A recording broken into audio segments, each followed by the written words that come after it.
ជំរាបសួរ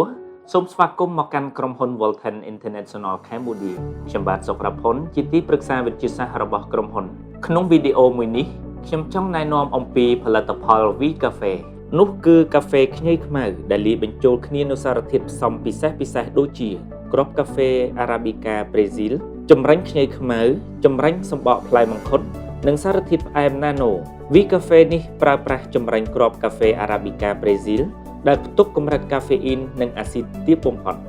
វាស័ក្តិសមនឹងទទួលទានដោយមនុស្សទូទៅរួមទាំងអ្នកឈឺក្រពះផងដែរចម្រាញ់សម្បកផ្លែមង្ឃុតមានផ្ទុកសារធាតុប្រឆាំងអុកស៊ីតកម្ម Phenolic ធម្មជាតិដែលជួយសម្រួលចលនាឈាមរត់និងថែទាំសម្រស់ស្បែក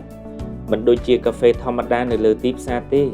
V Cafe មិនប្រើប្រាស់ស្ករប៉ុន្តែត្រូវបានសម្រិតសម្រាំងយ៉ាងពិសេសដោយប្រើប្រាស់សារធាតុផ្អែម Nano ធម្មជាតិដែលចម្រាញ់ពីអំពៅខ្មៅដោយប្រើបច្ចេកវិទ្យា Nano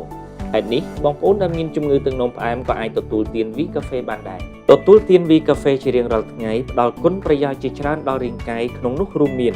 សារធាតុសកម្ម Methoxyflavone និង Bioflavonoid នៅក្នុងខ្ញីខ្មៅជួយបង្កើនភាពស្វិតស្វាញនិងផ្ដល់ថាមពលរាងកាយផ្ដល់អារម្មណ៍ស្រស់ស្រាយរក្សាលំនឹងជាតិស្ករក្នុងឈាម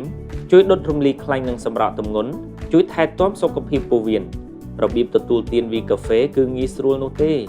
លាយមួយកញ្ចប់ម្សៅ V Cafe ជាមួយទឹកក្តៅ 140 មីលីលីត្រលោកអ្នកក៏អាចលាយជាមួយនឹងម្សៅខ្ញីខ្មៅ VO4 ចូលបន្ថែមផងដែរប្រសិនបើលោកអ្នកមានបំណងចង់សាក V Cafe នេះឬចង់ដឹងព័ត៌មានបន្ថែម